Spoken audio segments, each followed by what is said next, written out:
All right, guys, what is up? Today is a special day. It's the Wednesday before Thanksgiving, known to many as a Blackout Wednesday. I will not be partaking in the blacking out, but as some of you may know, I'm a club promoter. Tonight I'll be hosting at Ultrabar in DC. We already have over 1,200 RSVPs. All the tables are already sold out, so it's looking pretty good. But I'm gonna show you guys a little bit of the behind the scenes for how it looks to actually host an event. But that's not the main point of this video. The main point of this video is I wanna eat good tomorrow during Thanksgiving. And I wanna earn it. My family makes really good Thanksgiving meals, and I want to indulge without bringing my food scale and having, my aunts and uncles talk my ear off. So I figured I want to try a 24-hour fast. I've never done like a complete fast before. So it's 2 p.m. actually on the dot right now. And I'm gonna have my last meal, pre-workout meal, bananas and honey, keeping it simple. And then I'm gonna go hit push, do some cardio after, and then we're gonna have our event at Ultrabar. And then the morning after, we're gonna do a morning run. And then 2 p.m. around then will be when my family meets for Thanksgiving and I'll be able to eat. So up until then, this is the carbs that's gonna keep me going. Now, a few other ground rules for the fast, right? Water is obviously accepted. What do you guys want me to do out here, right? Dehydrate and die. Black coffee and diet sodas, 0 calories. Those are the only things I'll be ingesting in this 24-hour period. So, do I really think it'll be that challenging for me? Not really. I've been sub 5% body fat before. And I mean, you can't do that without putting down the fork every once in a while. So, I'm used to, going to bed a little hungry. And I think what I've heard actually is it gets easier the longer you go. Like the hard part is, a few hours in, and then it gets easier after like 12 hours in. Or so I've heard. We'll see. I know there's some other benefits to fasting as well. I couldn't tell you exactly, but I'll do more research on it because with a lot of people, eating is just like a form of distraction. Like they do it out of boredom. What helped me a lot, lose weight, especially when I was like deep into my bodybuilding prep, was just distracting myself, just always like doing something. Anyway, I'm gonna finish this up. I'm gonna see you guys at the gym. All right, guys, push day is complete.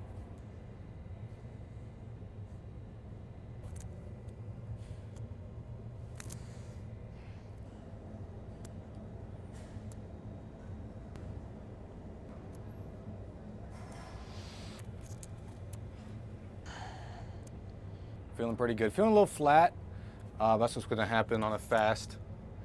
But definitely feeling, smaller in the waist, which is good. Now I couldn't really get a lot of videos in the gym today. This is like old person, tennis court and sauna gym. The dumbbells here maybe go up to like 100, but still everything I needed. Now this posing room hasn't gotten bigger, but I have. So it's feeling a little claustrophobic. But overall, pump is pretty good. Energy was good the whole time. Still got half an hour of cardio with my name on it. So I'm gonna go ahead and do that and I'll check in sometime later. All right, just got home from the gym, took a shower, and now we're playing Balloons Tower Defense 6. Like I said, important to keep your mind busy, mind off of food. And I think a strategy game is a great way to do it. Plus, you're not gonna be successful in life if you're not playing this game. It's great for balancing risk reward. Plus, those little monkeys are so cool. Like they're so tough. Anyway, hunger level right now is probably at like a 4 out of 10, 3 out of 10. I'm really not hungry at all. It is just weird not eating after the gym. Like I came home and nothing, straight, nothing. But we're 4 hours in, 4.5, and really not hungry at all. No problems with the hunger. However, I'm about to go to dinner with my family, and obviously you can't eat on a fast, and we're going to dinner. It's going to be a bunch of good-looking food. But, I've done this before. It isn't like I need to eat to be there. I'll have my water, my Diet Coke maybe, sit there and talk, I'm disciplined enough to where that isn't going to change anything. But it is going to be tempting. It is going to be annoying. It is going to smell good, and it is going to piss me off. So I'll check in with you guys over there. I'm going to go fuck up some balloons. That was actually torture. You have no idea how good that food smelled. But it was only really difficult in the restaurant. Right now, I'm kind of chilling. Hunger level, higher than it was before, but really tolerable, to be honest. It's only really difficult when you're surrounded by people who are consuming, which is what I'm about to be doing because we just got to the spot. We're early, obviously, because we're working. If you're not early, then you're late. But it's looking to be a really good night tonight. So I'll show you guys what it looks like before when we're setting up, give you a little montage. You'll get the gist of it. Okay, so I have a couple things that are going to help me get through the night tonight. So the first thing is a sugar-free soda. Now, I would usually advise against these late at night, and there's a reason for it. Because a lot of these have caffeine in it. And now, it isn't a significant amount, but still, even a smaller amount before bed will hinder your sleep performance and recovery. So I would definitely advise against those before bed. That being said, I won't get back till like 2 a.m. and it's 9 p.m. right now. So I really don't think 50 milligrams of caffeine will have too much of an effect on me, especially because I already have a pretty high caffeine tolerance. So I'm going to be sipping on this tonight instead of, what everyone else will be drinking. And another thing I got is this guy right here. This is a cigar. Now, I do not condone smoking cigars or any nicotine products. However, nothing I've tried has been a better appetite suppressant than a cigar. Now, I don't know why it is. I don't know if it's because of the nicotine. I don't know. I haven't tried any other nicotine products. I mean, if it's between nicotine and a sandwich, eat the sandwich, guys. But if I'm on prep or, I'm doing a challenge, right, it'll help. But I'm not doing it to suppress my appetite. I'm doing it because it's a celebration. I wouldn't condone this kind of stuff because you want to suppress your appetite. It just is a good side effect that I figured would help. Plus, I would want to smoke one tonight any night. Anyways, that's enough talk. Let's go in there and I'll show you guys what it's like.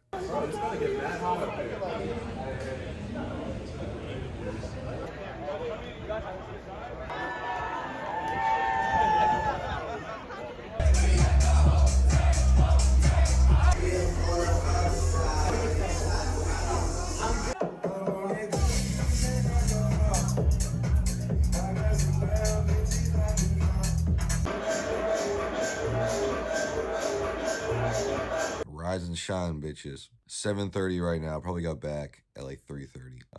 We got our fast cardio. It's a little later than I usually wake up, but I decided to sleep in a little bit. I don't got anything to do super early this morning, and the more I'm asleep, the less I can be hungry. So kind of works out. But still, 4 hours of sleep isn't really adequate. So I'm gonna do my cardio now.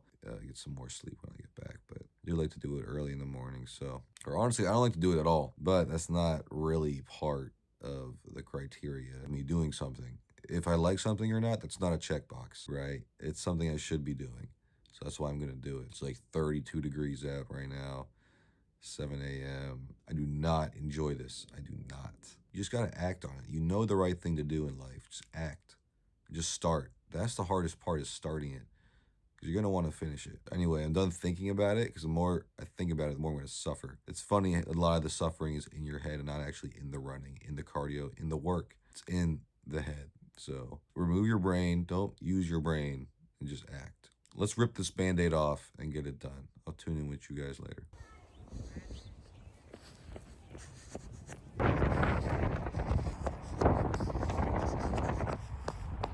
All right, guys, we are 2.5 hours out from the 24-hour benchmark.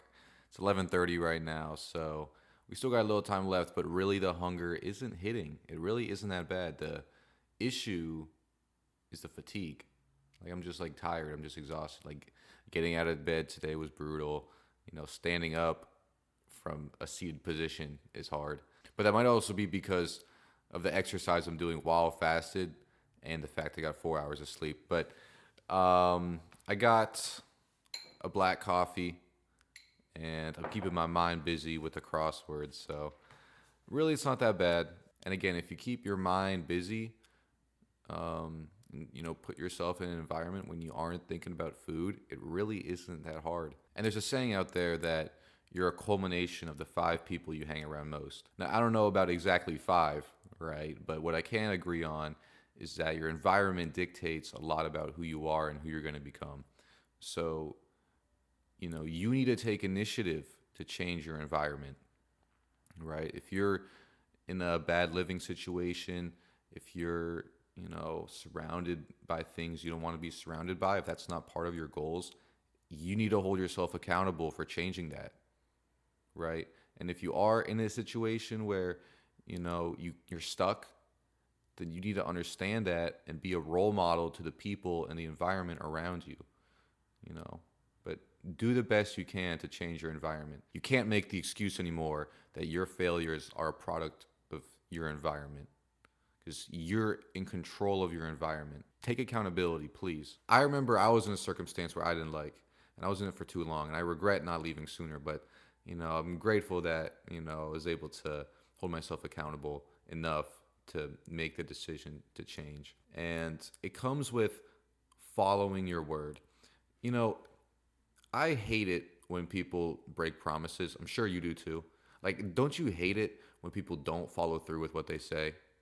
Don't those people kind of piss you off? To a lot of the people watching, that's you to yourself, right? You say you're going to do something, you say you're going to make a change, you say you're going to stay in the gym, you say you're going to start a business and see it all the way through, and you don't. You're lying to yourself. You're breaking your own promises. You're not following through to yourself. That's where that self-loathing you have comes from. And when you do follow through with it, that's where the self-confidence comes from. That's where my confidence comes from. And for some people, they might see it as ego. But, you know, when I started something and went all the way through the finish line and beyond, when I really wanted to quit, when it was really easy to quit, and I still went through and sprinted through the finish line, like, how are you not going to be confident in yourself? You know, it is Thanksgiving, and I'm thankful for a lot of things and a lot of people, but I'm also very thankful for myself. So just wanted to give a little ode to myself. Anyway, another thing I wanted to touch on before the end of this video, it's important that I did this fast before Thanksgiving and not after, right? Because when I'm doing this fast, I now get to eat at Thanksgiving as a celebration, rather than me going to Thanksgiving, eating a bunch of food, and then fasting out of shame. That's another thing I like to preach, is to give before you get. Because then when you get, it's a reward. But if you were to get and then give, you give as a punishment. I think it's very important to apply that in real life, right? Do the hard work first, then reward yourself. That's delayed gratification, and it's a very important virtue. Anyway, the next time you'll see me is at 2 p.m. pigging out on some protein. I can smell my mom cooking the Thanksgiving meals from upstairs, and it's smelling really good. So it's Thanksgiving, so I thank you guys for watching, and I urge you to thank the people in your life that have helped you accomplish your goals and have pushed you even when you thought that it was a criticism or, you know, hate. They're doing it because they love you, right? So appreciate that. Anyway, thanks for tuning in. I'm yapping too much now. I'll see you guys next time. Peace.